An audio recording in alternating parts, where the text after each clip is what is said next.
Peace in the Wind, Joji, aka George Miller's latest release. It's his first album with his own independent label after he left 88 Rising, and it seems like a return to the classic Joji sound. It even got an Hotel California track in there. Is that a cover? I hope so. But let's find out and see if this album's any good. So the first track, Pixelated Kisses, is a track that was already released. The melancholy is here, it's a party but everything's going down, it's pure chaos, it's grit, it's raw, and it's a super compressed loud trap song that is in fashion right now, so I think this is a good starting point to what will become a good record. Cigarette, the second track, though, it's too fast, does nothing, like what the hell am I listening to? Just skip. And it kinda sucks after a good track like Pixelated Kisses. Last of a Dying Breed is a track that makes me appreciate Joji's vocals. I think he has come a long way. The pace on this song is fast and it's kind of repetitive, but it's all about the club life and nightlife, so if you're into that you'll probably enjoy this track. Love You Less is one of the singles that was hyped. The drum kit on this song is so good and the claps make it seem like a 60s Beatles song, which is nice. I feel like this is such a good track. I mean, this is a proper song. You can feel the effort going into it, even though it's kind of cliche. And it's the type of track I think every fan wants more from Joji. That being said, it's geared towards more a commercial direction. And I've heard some people compare it to Joe's End of the Beginning song. And I'm not so sure about the woo. Kind of reminds me of like Coldplay and The Scientists. However, it doesn't sound like any of these two tracks at all. And I think it's one of my favorite songs of the record.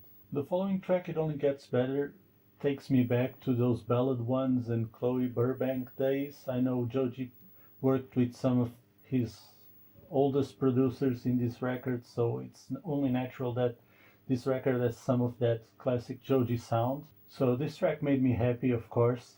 The only thing I have to say, it's very short, only 1 minute. But it's kind of funny how impactful 1 minute can be in a Joji song. How can 1 minute be so good and so impactful and not do more of this? This is why Joji fans' hearts aches. I mean, we want more, please. Unfortunately, the track after that, Love Me Better, is just another filler song. I'm sorry, just instant skip. And then Pieces of You, it's the first feature track of this record. Just gonna spoil it out there. The feature tracks in this record are kind of bad or meh at best. This one is kind of meh, but it's just an okay track. It feels kind of repetitive. It doesn't feel like any of the guys worked very hard on this one, even though this is one of the best featured tracks, maybe, but it feels kind of slacking. So Hotel California is next, and it's not a cover, unfortunately, which would be hella funny, I would say. But it's a small, surprising gem. I think the 2 minute mark is just enough for the haters to call this a proper song. And I think this one's going to be a hit. I do think this one's going to hit the radios. And I think this is going to be one of the most memorable tracks of this record, if not one of the most favorite by the fans. Also, Tarmac, a very good surprise, for me one of my favorite tracks. This is such a vibe song, this hits so hard, and I feel like these two little songs alone compensate for the filler songs and the weaker songs on the record. So I was very surprised by these two, and honestly these two hit hard. Forehead Touched to the Ground is another track that just the piano intro alone takes me back to the Chloe Burbank and Ballads One days. It's a solid track overall and gives you that classic contrast between the somber rhythms and Joji's sweet tone of his voice, which is a good counterpoint and makes this track very appealing to my ear. Then another single, Past Won't Leave My Bed. I think it's the most polished song of the record. Again, it's a classic 60s piano ballad with that square snare and typical fills. But if you want to make it official as an artist, this feels like sort of a ritual at this point. And I'm glad Joji did it because it's his forte. I mean, this fits perfectly. The voice and the piano is so good that, it's totally made for him. So I'm glad he shared it with everyone because I think the world is a better place with this out there. Fade to Black is not the worst fit on this record in my opinion, but it's hardly a song, right? It's just an interlude, right? But again, fortunately, the following two tracks, Can't See Shit in the Club, just paints the picture perfectly. You are at the peak of the night and shit starts to hit the fan, and it's one of the most quiet tracks of the record, but I think it's also a gem. And then it's followed by Sojourn, which is a total wake-up call, super compressed track, super loud, and I don't think nobody expected to be ear-pierced at this point, but it's okay. It's a catchy tune, it's vibey, and it gives you energy to listen to the rest of the record. Also one of the best songs in my opinion. Do You Know I Love You is a good example that while people complain they want bigger songs from Joji, having a track with 2 minutes and a half instead of one sometimes doesn't add anything at all. I'm not sure making more lengthy tracks would benefit Joji's records, and I kinda get it when people say if it wasn't for Nectar, Joji is more of a project than anything else, or that the records sound unpolished or unfinished because of those shorter songs, but honestly, just extending them for no reason and ending up like this doesn't do much. And we know from his hits and from the singles that Joji is perfectly capable of doing something great. So yeah, I'm not a hater, I'm on Joji's side, but I kinda get their argument as well, and tracks like this make hard to defend Joji, I'm sorry. Rose Colored, again, the most awful feat, like Heat, what the hell? I was kinda hyped for this one, but he kinda blew it. And what are we doing, really? Like, this track is awful, I'm sorry. Worst feature, skip, please. Silhouette, another filler song, like, don't add these tracks to the records.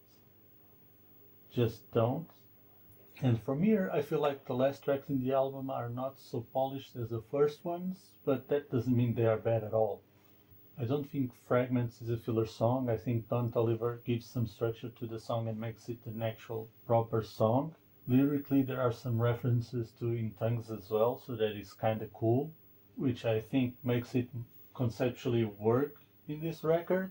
And I do like Strange Home and Horses to Water, but again, I do feel they are more rushed and unpolished than the first tracks in this record. Christian Dior is a goodbye track of sorts. Again, Joji, this is his first album as an independent label artist since leaving 88 Rising, and Dior was a designer famous to bringing beauty and luxury to the world after World War II.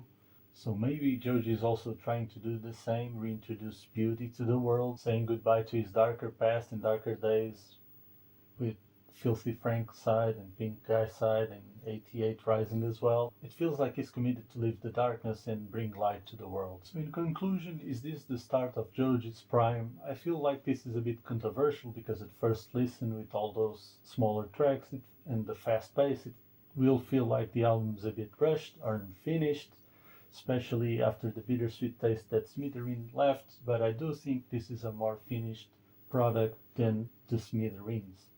For me personally, I like Ballads 1 and Chloe Burbanks, but I think this album is better than Nectar.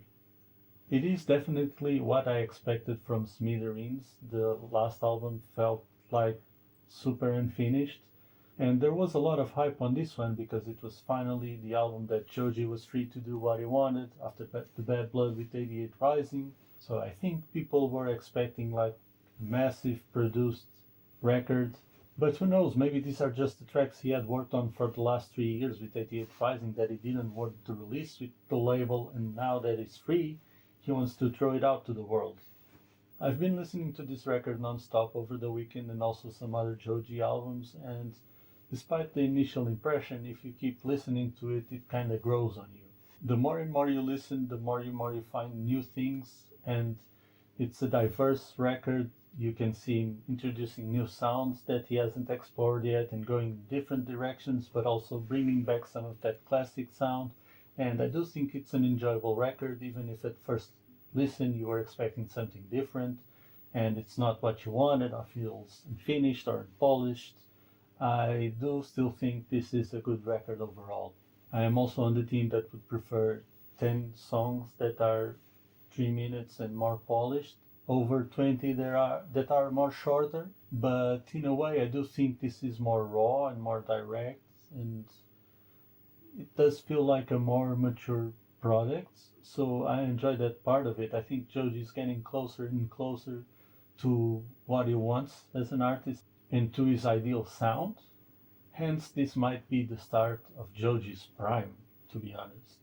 And it's kind of funny because, again, you know this is not a project and that the guy actually has talent and is good because his 1 minute songs, like, they're so impactful you cannot hear some of the tracks and not feel anything at all. And he's also made huge hits, so he's more than capable of doing good polished work. But it's Joji, it's chaos, it's memes, it's internet. The album feels like a wild night out with Joji that goes through ups and downs, and it's wild and it's crazy, but in the middle it hits you and you get an hangover, and it was epic, but you also kind of regret some of the moments. But I know Joji has more on his sleeve, and I can't wait to hear his final form, to be honest. I'll definitely will be listening to this album a lot more through the year, and I'll see how it holds up. If you're still watching this video, I want to say thank you. You are the true OG.